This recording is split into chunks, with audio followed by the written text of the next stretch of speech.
नमो हरिहन्ताणं नमो सिद्धाणं नमो ईर्याणं नमो उवज्जायाणं नमो लोये सवसाहुणं। बोले पंच परमेष्टि भगवान की, जगत पूज गुरु विद्यासागर जी महाराज की।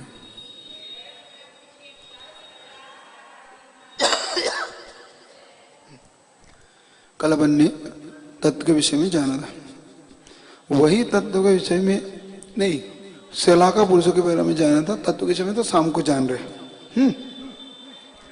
तो उसमें जो कुलकल का वर्णन था, जो 14 कुलकर होते हैं, अब वो किस प्रकार से इस सृष्टि मतलब तृतीय काल के अंत में जब भूभूमि का विसर्जन होता है, मतलब भूभूमि समाप्त होने को होती है, उस समय उनके द्वारा किस प्रकार से आगे के जीवों के लिए जो व्यवस्था दी जाती है कि अब जीवन यापन कैसे होगा, कैसे यहाँ पर लोगों का रहन सहन खान पीन क्या होगा, कैसे वो भोजन इत्यादि की व्यवस्था खेती इत्यादि के माध्यम से करेंगे, तो वो ये व्यवस्था देते। पुरुषों की 72 कलाएं होती है और जिसमें मुख्य 2 कला होती है, जीव की जीविका और दूसरा जीव का उद्धार। कला 72 पुरुष की, जिसमें 2 राजा, एक जीव की जीविका, एक जीव का उद्धार। मतलब जिसमें मुख्य 72 कलाओं में से 2 है, जिसमें एक तो अपना जीवन यापन कैसे करना और दूसरा अपने आत्मा का कल्याण कैसे करना। तब भोग भूमि के समापन और कर भूमि के प्रारंभ में जो दुखी जीव होते हैं, उनको जीने की कला सिखाने का काम कुलकरों के द्वारा किया जाता है। इन कुलकरों की आयु, ऊंचाई एवं कार्य का वर्णन देते कि कौन से कुलकर के द्वारा क्या क्या व्यवस्था हमको दी गई और कितने कितने काल उनकी आयु वगैरह रही, कब उनका जन्म हुआ, कितना काल शेष रह गया था इत्यादि। अब कुलकर किसे कहते हैं, ये कितने और कब होते हैं, इनका नाम, परिचय और कार्य अब आपके सामने देते हैं। तो भोग भूमि का जब समापन होता है तो धीरे धीरे कल्प वृक्ष विलोप को प्राप्त हो जाते हैं। तो उन कल्प वृक्षों के विलोप होने से सूर्य और चंद्रमा दिखाई देने लग जाते हैं और जो उनको भोजन सामग्री कल्प वृक्ष से मिलती थी वो भी अब मिलना बंद हो जाती है। तो वो व्याकुल होते हैं कि अब हम क्या करें, अब हमें भोजन भी नहीं दिखाई दे रहा और हमें सूर्य और चंद्रमा ये क्या है, क्योंकि पहले कल्पवृक्ष की प्रकाश के कारण ये दिखाई नहीं देते थे, तो इन्हें आश्चर्य नहीं होता था। अब मौसम भी बदलने लगा, भैया ये क्या गिर रहा है, पहले वर्षा देते थे ऐसी नहीं होती थी, मौसम एकदम समशीतोष्ण मतलब अच्छा बना रहता था। अब ये गर्मी क्यों पड़ रही है, अब ठंड क्यों आ रही है, अब हमारे यहाँ चोरी क्यों होने लगी, ये कुत्ते इत्यादि, सिंह इत्यादि, ये पशु अब हम पे वार क्यों करने लगे, हम पे ये हमें ये क्यों डराते हैं, हमें ये नाखून इत्यादि से हम पर क्यों वार करते हैं। और इस प्रकार से जब वो व्याकुलित होती है, प्रजा घबरा जाती है, तब प्रजा के लिए कुलकर व्यवस्थाओं को बताते हैं कि आप डरो नहीं, क्योंकि इनके पास अवधि ज्ञान होता है। उस अवधि ज्ञान के माध्यम से जो विधेय इत्यादि क्षेत्र में जो व्यवस्थाएं उनको वो जानकर फिर यहाँ पर उस व्यवस्था को देते, क्योंकि विधेय में हमेशा ही कर्म भूमि रहती है और चतुर्थ काल वर्तता है। अब ये भोग भूमि है और जब भोग भूमि का अवसान मतलब भोग भूमि समाप्त होती है तो लोगों को फिर आश्चर्य होने लग जाता है कि अब हम क्या करें। तो बता दें, तो भोग भूमि के समापन पर आक्रांत मनुष्यों के जीवन जीने की कला का उपाय बताते हैं, वे मनु कहलाते हैं। मतलब इनका नाम मनु भी है। और 8 पुरुषों की कुल की भांति एकत्रित रहने का उपदेश देते हैं। फिर अब ये कहते हैं कि अब संगठन में रहो। भोग में क्या होता था, भोग में सिर्फ जोड़े होते थे, स्त्री और पुरुष, और उनकी छींक और जमाई के माध्यम से संतान की उत्पत्ति होती थी जब उनके आयु का अंतर मुझ शेष रह जाता था। क्योंकि अपन ने देखा प्रथम भूमि में उनकी 6000 धनुष की ऊंचाई होती है, 3 पल्ली की आयु होती थी, 3 दिन के अंतराल से वो भोजन करते थे और वो अपने पुत्र और पुत्री का मुख नहीं देखते थे, छींक और जमाई के माध्यम से। फिर मध्यम भूमि में 2 पल्ली की आयु रह गई। मतलब मध्यम भूमि, जब उत्तम भूमि का अंत आने लगा तब मध्यम भूमि आने लगी। तो मध्यम भूमि के आते आते 2000 वर्ष उनकी हाइट, 2 पल्ली की आयु और 2000 धनुष की उनकी हाइट शेष रहेगी। अब इधर आते आते 1000 तो उनकी हाइट रह गई। जब मध्यम भूमि समाप्त होने गई तो 1000 हाइट रह गई। फिर लेकिन अंत तक ये भी 500 धनुष रह गई। तृतीय काल के अंत में 500 रह गई।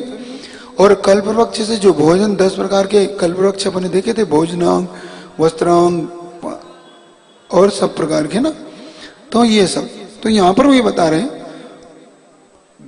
कि इस प्रकार कुलकर।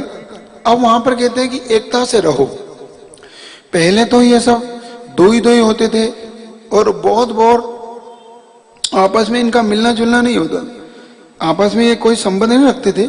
लेकिन जैसे ही भोगवी समाप्त होते अब एक दूसरे को मिलने लगे, क्योंकि अब अंत में पिता और पुत्र अपना मुख देखने लगे बेटे और बेटियों का। मतलब बेटे और बेटी अब जीवित रहने लगे तो इनका मुख ये देखने लगे। तो फिर धीरे धीरे परिवार होने लगा। भैया मुद्र के तो बचने लगे तो परिवार दिखने लगा। तो जैसे जैसे परिवार उनको बढ़ने लगा तो परिवार की व्यवस्था ही बनाना ये। तो अब एकता के साथ रहो, क्योंकि त्रियंच इत्यादि से अगर आपको बचना है तो एकता के साथ संगठन बनाकर रहो। ये उनकी भावना अब धीरे धीरे लोगों में जागृत करने लगे। तथा युग के में आदि में होने वाले युगादि पुरुष भी कहे जाते हैं, क्योंकि चूंकि युग का उस समय उदय होता है कर्मभूमि का, तो इसलिए। अब ये अश्रवणी के तृतीय काल के पल्ले के 8वें भाग शेष रहने पर, मतलब अपन ने देखा था कि 4 कोड़ा कोड़ी का प्रथम भोगभूमि, मध्य भूमि 3 कोड़ा कोड़ी और 2 कोड़ा कोड़ी की जगन्य भोगभूमि थी। तो जगन्य भोगभूमि जो 2 कोड़ा कोड़ी सागर की थी ना, तो वो 2 कोड़ा कोड़ी सागर से जिसका 8वां भाग शेष रह गया, तो 8 आना रह गया, समझ लो आप। तो 25% जिसका अब भाग शेष रह गया था, 8वां भाग, 25% भी नहीं, ज्यादा ही हो गया था, कम रह गया 25%, तो चौथाई हो गया। मतलब ये हो गया अंत का। आप अगर इसका 2 कोड़ा कोड़ी का अगर 8 भाग करें अपन, तो 2 रुपए के 8 भाग कर लो तो 8 चवन्नी हो गई, है ना, 8 चवन्नी हो गई, 2 रुपया मान लो तो 8 चवन्नी हुई। तो उसका 8वां हिस्सा ऐसे कर लो 2 कोड़ा, तो अपना बन जाएगा अपना। तो 25 कोड़ा कोड़ी रह गया, है ना, 2 कोड़ा कोड़ी से ऐसे 25%, मतलब उसका ऐसा भाग रह गया। अब तो जब 8 पल्ले भाग रहे तब 14वें, मतलब इनमें से 14 कुलकर का परिचय वो देते हैं। अब पहले कुलकर कौन हुए, उनका परिचय, उनका नाम देते हैं। पहले में प्रतिश्रुति नाम के कुलकर। जब इनकी पटरानी का नाम स्वयं प्रभ था, स्वयं प्रभा। इनका जो शरीर का वर्ण था हेम वर्ण, हेम यानी बर्फ, मतलब स्वर्ण के समान, मतलब ये चांदी के बर्फ का कलर कैसा होता है, ऐसा हेम वर्ण। और ऊंचाई थी 1800 धनुष मतलब 1800 धनुष इनकी ऊंचाई थी, काफी ऊंचाई। और इनकी आयु थी पल्ले का 1/10वां भाग, मतलब 10वां भाग पल्ले का आयु, 1/10 पल्ले। और जन्मांतर तिथि काल के 1/8 पल्ले रहने पर, शेष रहने पर।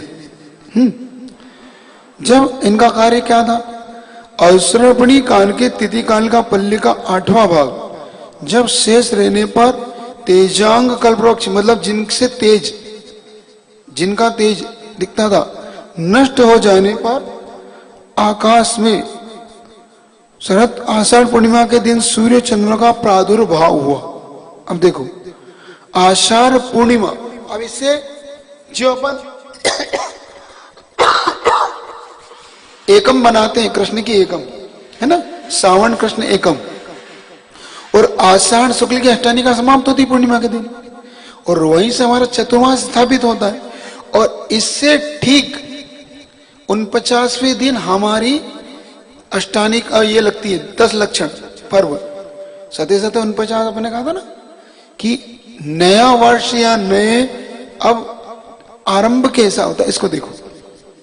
तो सूर्य और चंद्रमा का प्रादुर्भाव, सूर्य और चंद्रमा उस दिन इन्हें दिखाई दिए, तो उन रवि शशि के दर्शन से भयभीत अब लोग डरने लगे कि आसमान में क्या चमक रहा है। आज तक तो आसमान में कुछ चमकता नहीं था, तो ये आसमान में क्या वस्तु दिख रही है। रात हो गई तो चंद्रमा चमका, दिन हुआ तो सूर्य चमक रहा है। तो ये दिन रात कैसे हो रहे हैं? पहले तो ये अंधेरा होता ही नहीं था, क्योंकि कल्प वृक्ष के प्रकाश के कारण कोई भी अंधेरा होने का सवाल था ही नहीं, उनकी चमक इतनी ज्यादा थी।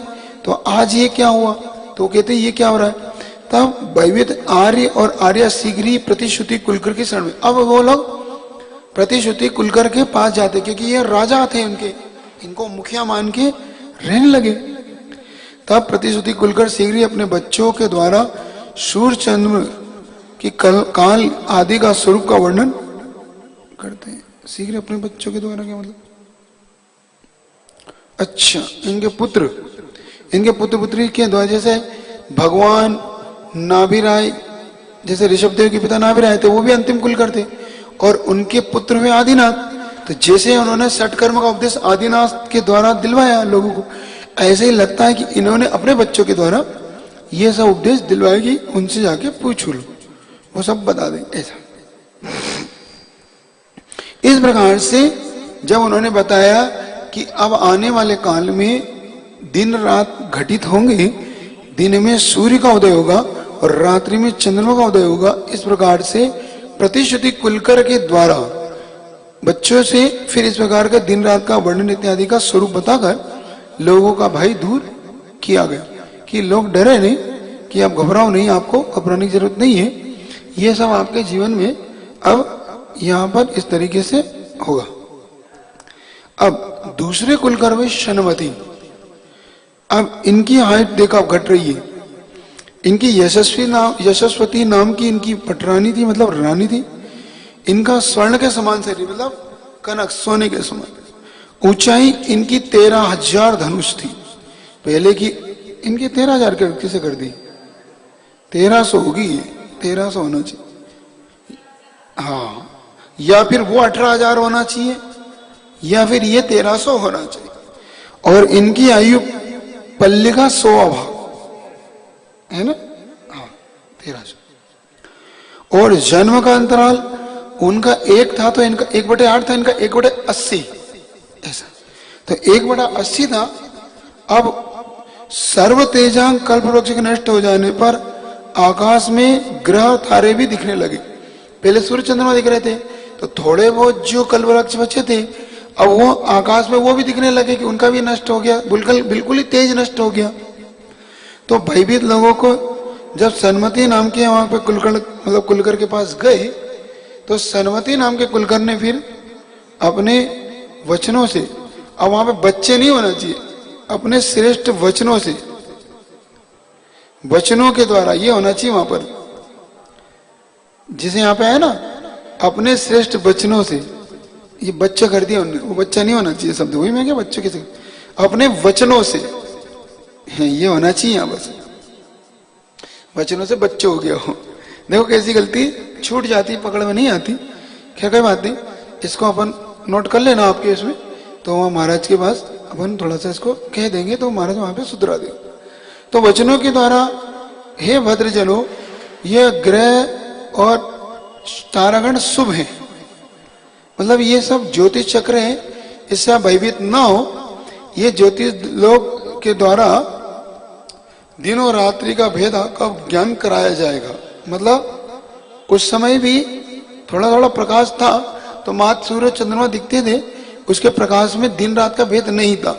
लेकिन यहां से दिन रात का भेद दूसरे कुलकर से, सनमती नाम के कुलकर के द्वारा दिन रात का भेद आपके सामने प्रस्तुत किया गया। देखो ये बहुत मार्के की बात है कि अपन सबके लिए ये कुलकर ही थे, ये कुलकर। अब जैसे अन्य दर्शन में आप देखेंगे तो वहां पर ये सब चीज भगवान के द्वारा बताई जाती है।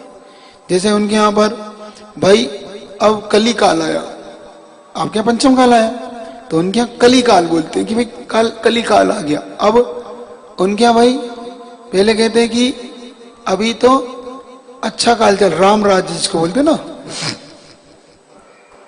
राम राज का मतलब जहां पे भगवान का अवतार होता है ना। तो ये तो उनके यहाँ पर भाई अलग प्रकार से होता है, अपने यहाँ पर ये अलग भेद है। 5-6 कालों का जो विभाजन है वो अलग प्रकार से।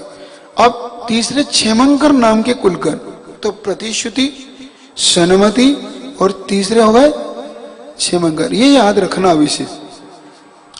अब इनकी सुनंदा नाम की पटरानी थी, है ना, और इनका शरीर का वर्ण स्वर्ण के समान ही था।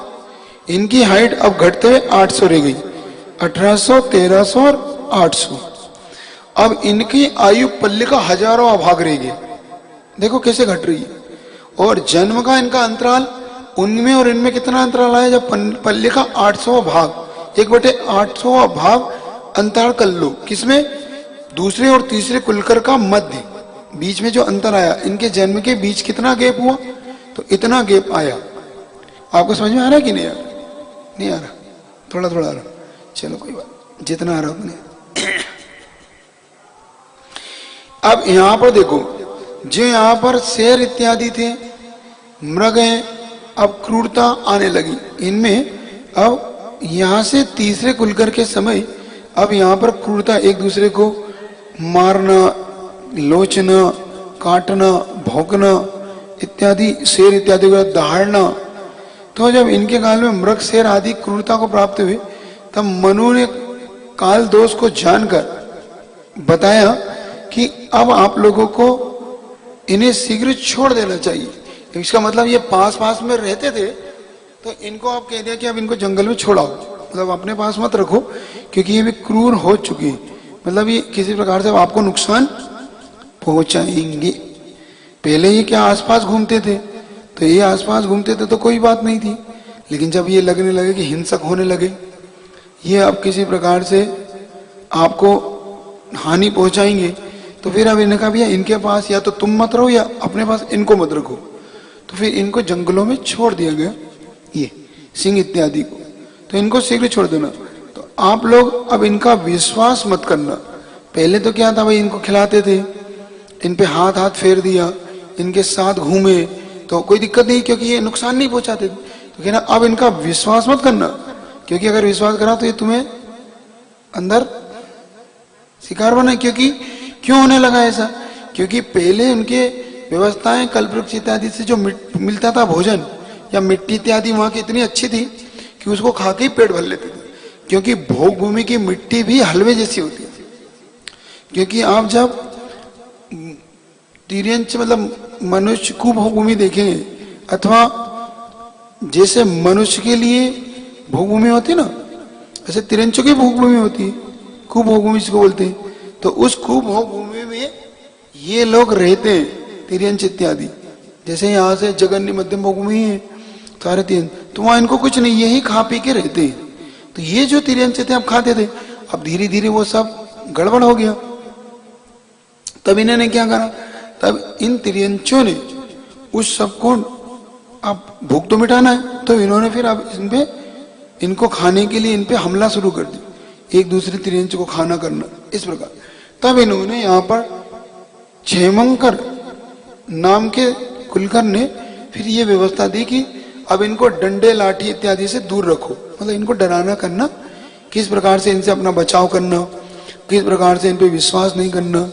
अब जो विश्वास किस पे करना और किस पे नहीं करना, जैसे गाय इत्यादि है, बैल इत्यादि, इन पे विश्वास करो, और बाकी तिर्यंचों पे विश्वास मत करो जो क्रूर है, नाखून है, जिनकी दाढ़ें हैं भयंकर, पंजों से जो लोच लेते हैं, ऐसा इनके। अब क्षेमंधर, अब क्षेमंकर के बाद क्षेमंधर नाम के चौथे कुलकर हुए। इनकी विमला नाम की पटरानी थी, इनका स्वर्ण के समान इनका भी रंग था, इनकी हाइट ऊंचाई 775 धनुष थी। अब देखो, अब इनकी आयु पल्ली का 10,000वां भाग, 1/10,000वां भाग, मतलब यहां पर ऐसा। और इनका और चौथे, तीसरे और चौथे छिमंक इनके नाम में जो जन्म में कितना अंतराल पड़ा, तो एक पल्ली का 8,000वां भाग इनके बीच का डिफेक्ट, मतलब इतनी इनमें गैप हुई। इनका काम क्या था, अब जो सियादी प्रसाद जो क्रूर हो गए थे, अपने देखा, अब वो मांस इत्यादि खाने लगे थे। पहले तो हमला करने लगे, बाद में इनको खाने भी लगे। तो फिर उन्होंने लकड़ी आदि से इनको भगाने का भी फिर पुरुषार्थ बताया कि भाई इनको कैसे भगाना, इनसे अपनी जान की रक्षा कैसे करना, इनको कैसे बांधना, कैसे इनको दूर भगाना या अपने परिवार इत्यादि की रक्षा कैसे करोगे। जब इन्होंने हमला करना बहुत ज्यादा शुरू कर दिया, खाने लगे, मारने लगे, तो ये इस प्रकार से। अब पांचवें सीमंकर। अब सीमंकर नाम इनकी मनोहारी नाम की पटरानी थी। इनका भी स्वर्ण का समान ही रंग था। अब इनकी हाइट 775 धनुष थी। अब इनकी थी 1 लाख, मतलब पल्ली का 1 लाखवां भाग, है ना। और इनका था 1 लाख में एक पल्ली में 80,000वां भाग इनका अंतराल था। 80,000 ही तो है। अब इनका काम क्या था, जब कल्पवृक्ष फल इत्यादि कम देने लगे, मतलब थोड़े थोड़े देने लगे, तो और मनुष्य का लोभ बढ़ने लगा कि जैसे जो वस्तु का अभाव होता है, तो व्यक्ति में एक आदत होती है स्वभावकृत, भी जो मिला उसको जल्दी से ले लो, क्योंकि अब कमी पड़ रही है तो रख लो। तो मस्त व्यक्ति में लोभ आने लगा, तो ज्यादा से ज्यादा कल्पवृक्ष के फल लेने लगे। अब लेने लगे तो दूसरों को मिलने के लिए दिक्कत आने लगी। तो कल्पवृक्ष से लुब्ध हुई युगल परस्पर विवाद करने लगे कि भाई अब मैं लूंगा। इस प्रकार से आपस में झगड़ा होने लगा। तो अभी कुलकर ने इनको पारस्परिक संघर्ष से रोका कि ये तुम्हें शोभा नहीं देता, लड़ो नहीं, और इन फलों का थोड़ा थोड़ा उपयोग करो, और लड़ने की से अच्छा है आप लोग आपस में प्रेम से रहो, ऐसा। तो सीमंकर नाम के इन्होंने आपसी सामंजस्य बिठवाया, मतलब तालमेल बिठाने का काम नहीं। अब सीमंदर नाम के जो छठे कुलकर थे, इनकी यशोधारणी नाम की पटरानी थी, और इनका वर्ण भी स्वर्ण के समान था।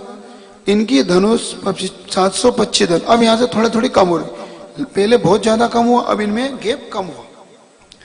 अब इनमें भी 10 लाखवां भाग, पल्ली का 10 लाख भाग इनकी आयु रह गई।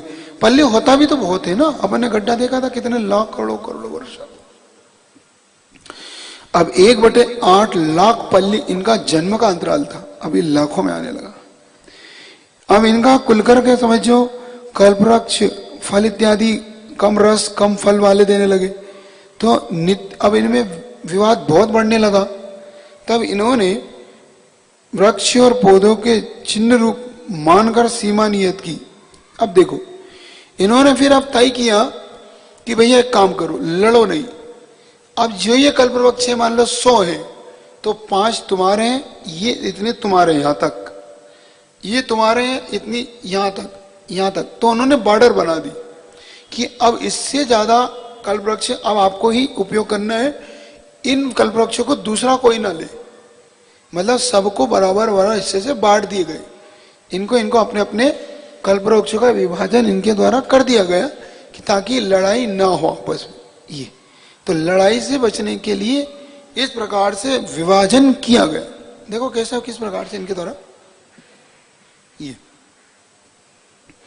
अब कला दूर करने के लिए फिर पौधे इत्यादि जो थे वृक्ष, उनको चिन्ह बना दिया, उन पर चिन्ह लगा दिए गए कि अब इस परिवार के इतने, इस परिवार के लिए इतने।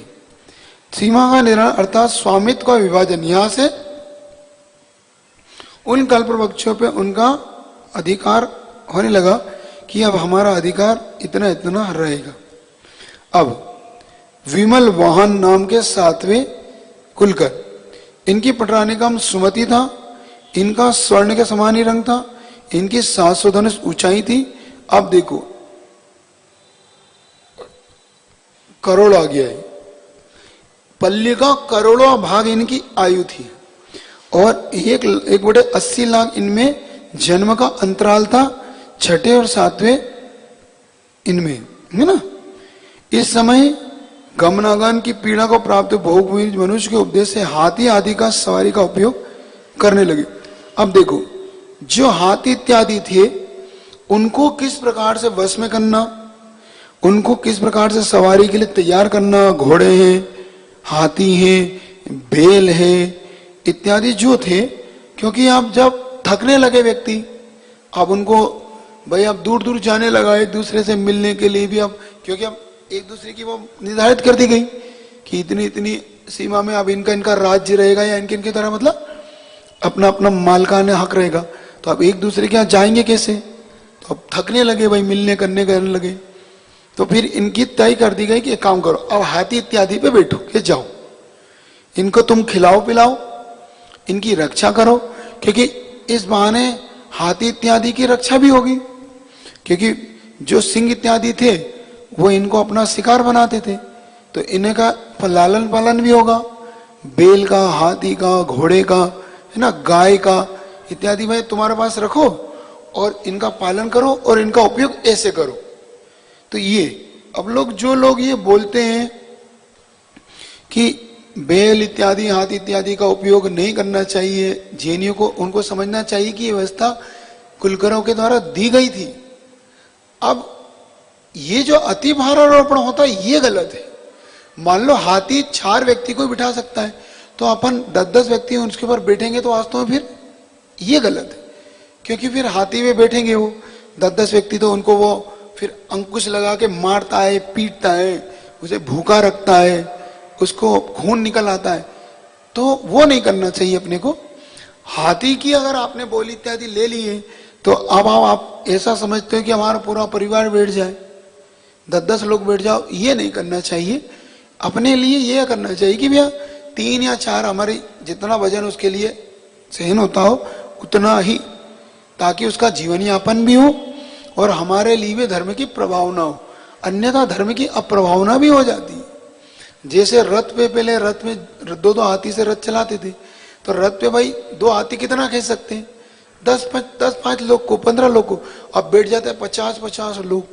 पहले ही रथ का वजन इतना ज्यादा होता है क्योंकि भगवान को लेके बैठते थे, क्योंकि यहाँ तो फिर भी नहीं होता। उधर बुंदेलखंड तरफ रथ यात्रा निकलती है तो हाथी से गजरथ निकलते, गजरथ, गज यानी हाथी, रथ यानी गजरथ, ऐसे। तो गजरथ यात्रा में बहुत परिक्रमा होती थी, साथ बताया था आपको। तो उसमें बहुत लोग, तो फिर आचार्य श्री वगैरह रुक के कहते उतरो, सब उतरो, जिसकी सिर्फ पात्र बैठे 10-5 जितने पात्र बस वो, बाकी लोग उतरो। तो क्यों, हाथी को कष्ट क्यों, ये प्रभाव ना कहेंगे। तो उसके द्वारा फिर इनके द्वारा हाथी इत्यादि का उपदेश विमल महान नाम के कुलकर के द्वारा दिया गया। देखो, तो ये व्यवस्था ठीक थी। आप देखो, जितने भी बैल है इनको क्यों कत्ल खाने भेजने लगे, क्योंकि ट्रैक्टर आ गए। तो अब ट्रैक्टर से जो खेती होने लगी तो बैल असहाय हो गई, ट्रैक्टर से यह माल इधर से उधर जाने लगा ट्रैक्टर के कारण। तो जो लोग ये समझते हैं कि हमने ट्रैक्टर के कारण बहुत अच्छा किया, लेकिन आपने कितनी बड़ी गलती कर दी, उन पशुओं को असहाय छोड़ दिया। अब वो पशु कत्ल खाने जाने लगे, क्योंकि अब वो कौन, उनको बताओ, कोई काम नहीं करेगा तो कौन फोकट में खिलाता है? व्यक्ति फोकट में तो अपने बच्चों को भी नहीं खिलाता, उनसे कहता काम कर लो। ये कोई धर्मशाला नहीं है क्या, कह देते हैं ना बच्चों से, ये कोई धर्मशाला है या भीख मांग के थोड़ी खाना है। काम करो, जाओ दुकान करो, नौकरी करो, कमा के लाओ और खाओ। तो कमा के लाने वाले की बच्चा भी अच्छा लगता है। ऐसे ही जब तक ये पशु वगैरह काम करते हैं तब तक व्यक्ति इनकी देखरेख करता है, इनको प्रेम भाव से रखता है। अब ये पशुओं का काम नहीं बचा तो इसको कौन खिलाएगा, है ना। तो इनको कोई नहीं खिलाता, इसलिए इनको कत्ल खाने भेज देते हैं वो लोग। ये इसलिए इनका पालन होना चाहिए था।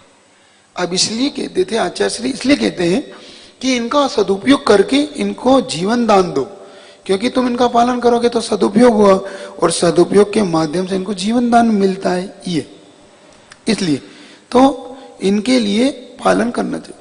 अब 8वें चक्षुष्मान, क्या नाम है इनका? हाँ, इनकी धारिणी नाम की पत्नी थी। इनका शरीर वर्ण स्वर्ण के समान था। इनकी हाइट 675 धनुष थी। अब इनका 1/10 करोड़ पल्य भाग था कि 1/10 1 करोड़ 10 करोड़।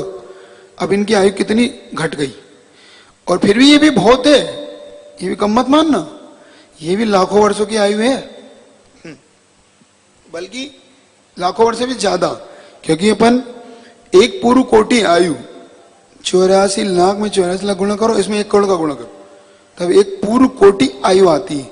तो ये एक पूर्व कोटि से तो कहीं अधिक है ये आयु, क्योंकि ये अभी 8वें ही है। एक पूर्व कोटि आयु आदिनाथ भगवान की भी नहीं, आदि भगवान से पहले पहले आएगी जब है? हाँ, तो इनकी तो 84 लाख पूर्व थी। किनकी? नाभिराय की। हाँ, तो एक पूर्व कोटि वहां आएगी जो 14 गुलवर के समय। तो अभी तो एक पूर्व कोटि से मतलब ये भी करोड़ों करोड़ों वर्ष से ज्यादा है ये। अब इनका काम क्या था? इनका काम था अवधि ज्ञान रूपी नेत्र थे, मतलब यहां से अवधि ज्ञान आया था लगता है, इसका मतलब अवधि ज्ञान देखते हैं। उस समय पूर्व में कभी नहीं देखे हुए अपने पुत्र के दर्शन जीवित रहने लगे। अब यहां पर पुत्र की दर्शन दिखने लगे। 8वें चक्षुष्मान नाम के कुलकर के समय अब पुत्र के दिखने लगे कि ये पुत्र पुत्री कौन है, अब पूछेंगे। उसी समय क्षण कुलकर के अपने पुत्र की उत्पत्ति देखी गई। ऐसा संतान कहकर संतान वृद्धि होने वाले उन जीवों को भय दूर किया गया। अब पूछने लगे कि ये क्या है भाई, अभी तक तो मर जाते थे और ये बच्चे रह जाते थे, अब ये माता पिता भी जीवित हैं और ये संतान हुई है, तो ये क्या है, अब इसका कैसे करेंगे? तो उनके अब आपको इनका लालन पालन करना है, इनको अब आप पालिए, इनको बड़ा करिए, इनको पढ़ाइए लिखाइए, सब चीज देंगे। देखो,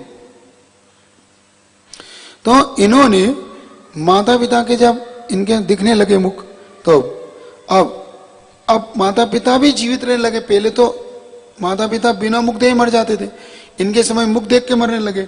अब यहाँ पर 9वें जो यशस्वी नाम के कुलकर हैं, इनकी कांतमाला नाम की रानी और स्वर्ण के समान इनकी देह और 650 धनुष इनकी हाइट और 1/100 करोड़ भाग पल्ली का और 1/80 करोड़ पल्ली का इनका जो जन्म का अंतराल था। ये ज्ञान नेत्र और यश की विभूषित थे, मतलब इनके पास अब अवधि ज्ञान इत्यादि भी था। अब संतान की उत्पत्ति के बाद माता पिता यहाँ पर जीवित रहने लगे, तो कुलकर्णों के इन्हें नाम, संतान का नाम इत्यादि और उनका जन्म महोत्सव, संतान का जन्म का उत्सव मनाने लगे। अब यहाँ से आपका जन्मदिन चल पड़ा, यहां से बर्थडे चलने लगा, है ना। ये तो 9वें कुलकर के द्वारा संतान का नाम बताया जाने लगा कि अब जन्म है और इनका जन्मदिन इत्यादि। अब अभिचंद्र 10वें कौन से हैं? इनकी पटरानी श्रीमती थी, स्वर्ण के समान देह, 625 धनुष इनकी ऊंचाई, एक पल्ली का 1/1000वां करोड़ भाग पल और 1/800 करोड़ पल्ली इनका अंतराल। इन्होंने प्रजा को बच्चों के रोने से रोकने का उपदेश, मतलब उनको कैसे अब संभालना, बच्चों को कैसे उनको खुश करना। बच्चे दुखी होने लगे। रात्रि में चंद्रमंडल दिखाकर उन्हें कीड़ा कराना और संतान को बोलना सिखाओ, उनका यत्न से पालन करो, उन्हें उपदेश सुन, बहु मनुष्य उन शिष्यों से व्यवहार। अब शिष्यों का पालन पोषण यहाँ आकर आएगा, क्योंकि उससे पहले स्वयं बढ़ने लगे, रोते भी नहीं थे, शांति से अपने बढ़ जाते थे, लेकिन अब ये रोने गाने लगे। देखो किस किस विधि से कैसे कैसे कार्य अपने व्यवस्थित हुए।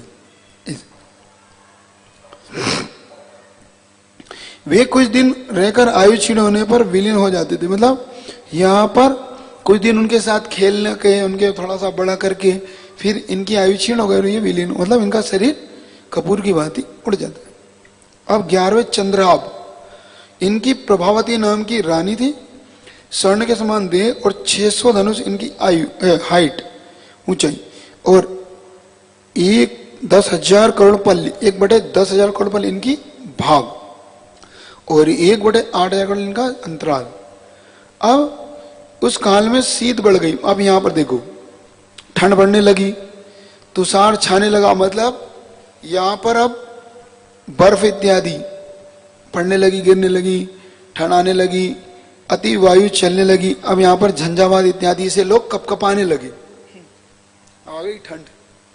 ये शीतल वायु के स्पर्श से अत्यंत दुख पाकर अब वो मनुष्य उनके पास गए, अब हम क्या करें, ये ज्योतिषादि देव गण को नहीं देख पाते, अब ठंड है तो अब ये देख भी नहीं पा रहे, अब ठंडक में कैसे देखें। जब इसमें भय होने लगा लोगों में, तो चंद्राब नाम के कुलकर्ण ने उन्हें उस समय करभूमि निकट आ गई इस प्रकार का बताकर, सूर्य इत्यादि की किरणों से अब तुम इस ठंड से बचो, मतलब सूर्य इत्यादि में बैठो, है ना। भोगभूमि मनुष्य सूर्य की किरणों से शीत नष्ट करके, मतलब उस ठंड को दूर करके पुत्र इत्यादि के साथ, स्त्री के साथ जीवित रहने लगे। अब वो भी घर से तब निकलो भाई जब सूर्य का उदय हो, और रात्रि में अपने घर में सो आराम से, मत घूमो, ठंड लग जाए।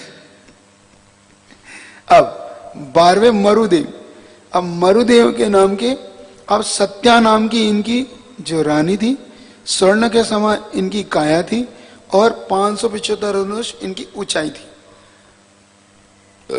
अब 1/1 लाख करोड़ पल्ली इनका आयु का भाग था, और 1/80,000 करोड़ पल्ली अंतराल में। उस समय बिजली युक्त मेघ गजरे, अब मेघ गरजने लगे। अब बिजली गरजने लगी तो डरने लगी, ये क्या हुआ भाई, वज्रपात हो रहा है, क्या है। तब उन्होंने नदी और समुद्र को पार करने के लिए पुल, नाव आदि, पर्वत आदि चढ़ने के लिए सीढ़ी आदि का विधान दिया।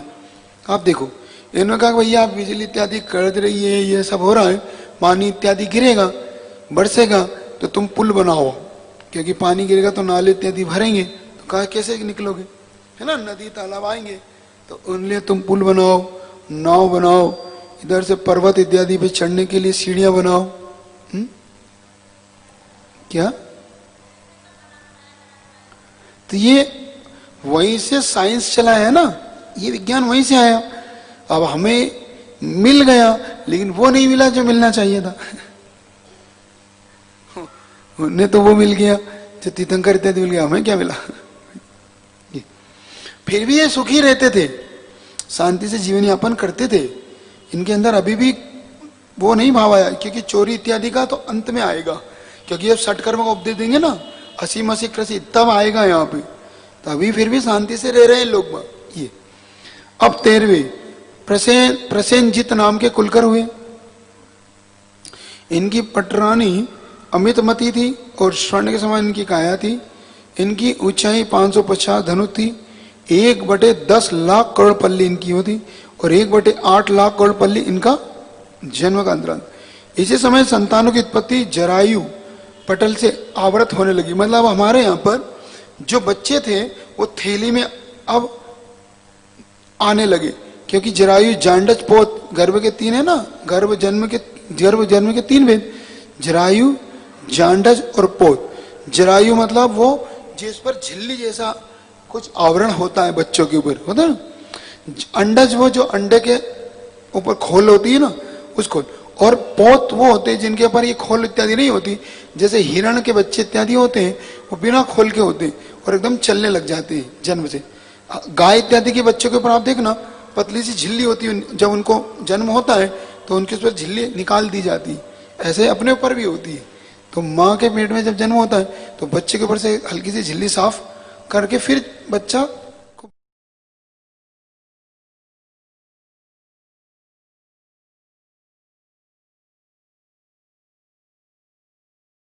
का उपदेश दिया कि अब इसको भाई बच्चों का जन्म होगा तो इस जरायु इतने को हटाओ और इससे बच्चों का जन्म यहां से कराओ।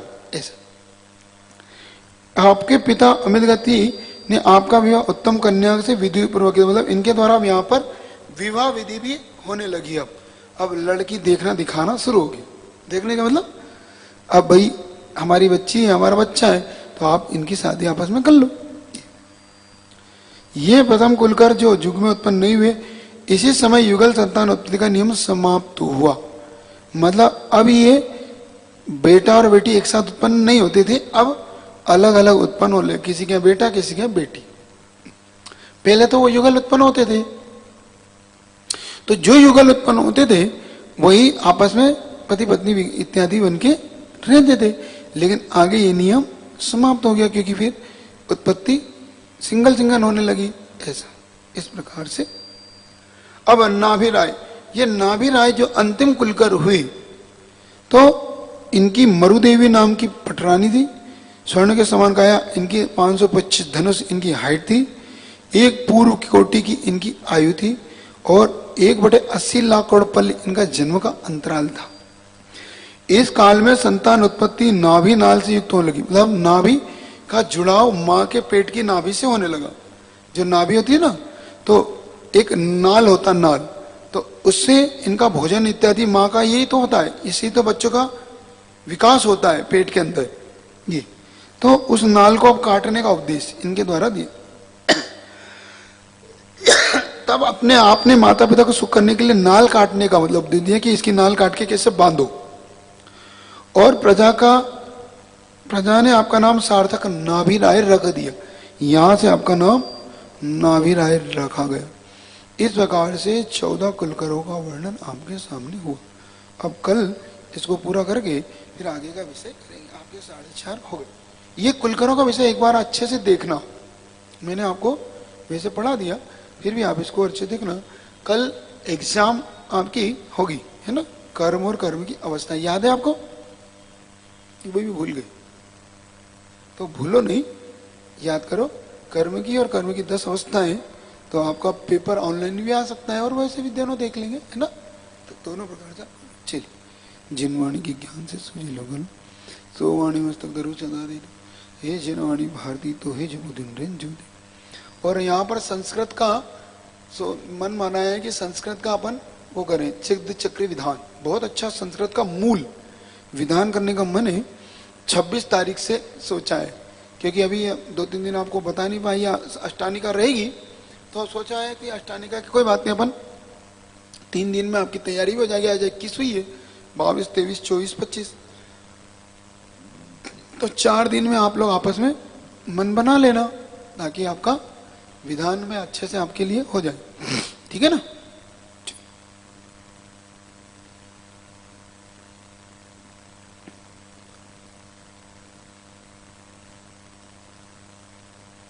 और कल से क्लास अपन ऐसा करेंगे, या तो इस हॉल में लगा लेंगे या ऊपर के अपने हॉल, इसमें भी बढ़िया है ना, थोड़ा सा आप लोग के लिए भी ठीक रहेगा। और शाम की क्लास आप मंदिर में लगाएंगे आज, है ना, आस्तिक शाम की क्लास मंदिर में कर लेना आज शाम से ही। और कल से दोपहर में इसमें इनकी व्यवस्था इनमें बना देना, यहीं बैठेंगे, हॉल ऐसे ऊपर बैठ जाएंगे, ऊपर भी ठीक है, वो कोई दिक्कत नहीं, तो ऑनलाइन वहीं से लोग पढ़ लेंगे, ठीक है ना। तो यहाँ पे आज आ भी जाएगी रेंज में, देख लेना, कर लेना।